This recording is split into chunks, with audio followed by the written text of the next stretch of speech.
Since we made our My Internal World site completely free last week, over 300 people have registered accounts with us, and many of those have started using the comprehensive assessment and the emotional health report to build their emotional strength.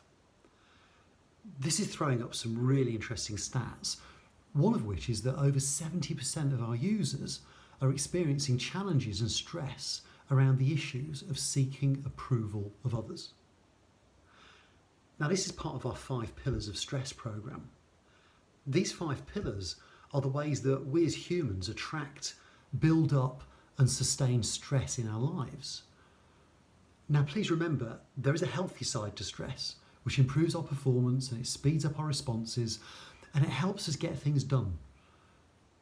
Equally, if we're exposed to stress for unhealthy periods of time or in unhealthy quantities, then it can undermine our performance, undermine our health, and generally feel debilitating.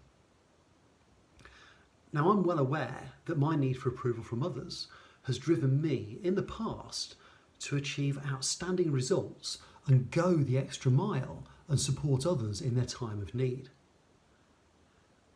I'm also aware that when this motivation gets out of hand, I can find myself ruminating over what others have said, what they've not said, what they may be thinking, and whether my current status, occupation, levels of success, etc., meet with their approval. In the current situation, where many of us are forced to stay at home, where our livelihoods are threatened, and where often our sole source of information can be social media, any worries that we may have about our status, our future, and how this may relate to the wider world are going to be exacerbated.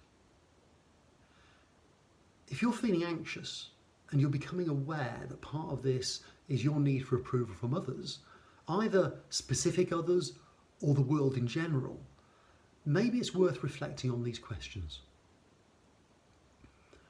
So the first one is, how much is your life helped at the moment by the approval of others?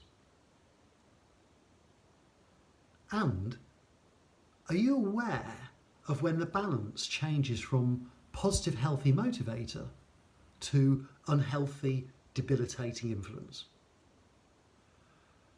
And maybe more importantly, what can you do to develop that consistent, calm, inner voice that approves of you and sustains you when times are challenging?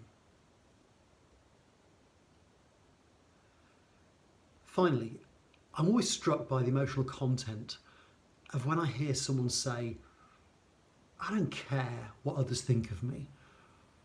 Because often my intuition has tuned into their body language, their tone of voice, and their overall demeanour. And it feels like they're trying to convince themselves more than they are me. Now, the personal journey I've been on, from wanting to be approved of too much, to rejecting others' opinions, and finally understanding that there can be a healthy balance, I name that for myself as from don't care to don't mind. In other words, I think I'm in quite a healthy place when I genuinely don't mind what others think of me. I'll end this with 2 quotes. One is attributed to several people, so I won't name names, but the quote itself makes sense, and it goes like this: what you think of me is none of my business. And then perhaps moving back to that last question that I suggested you may like to reflect on, Mark Twain wrote, "Man cannot be comfortable without his own approval." I'll leave it there. I hope you found that helpful. Have a great day.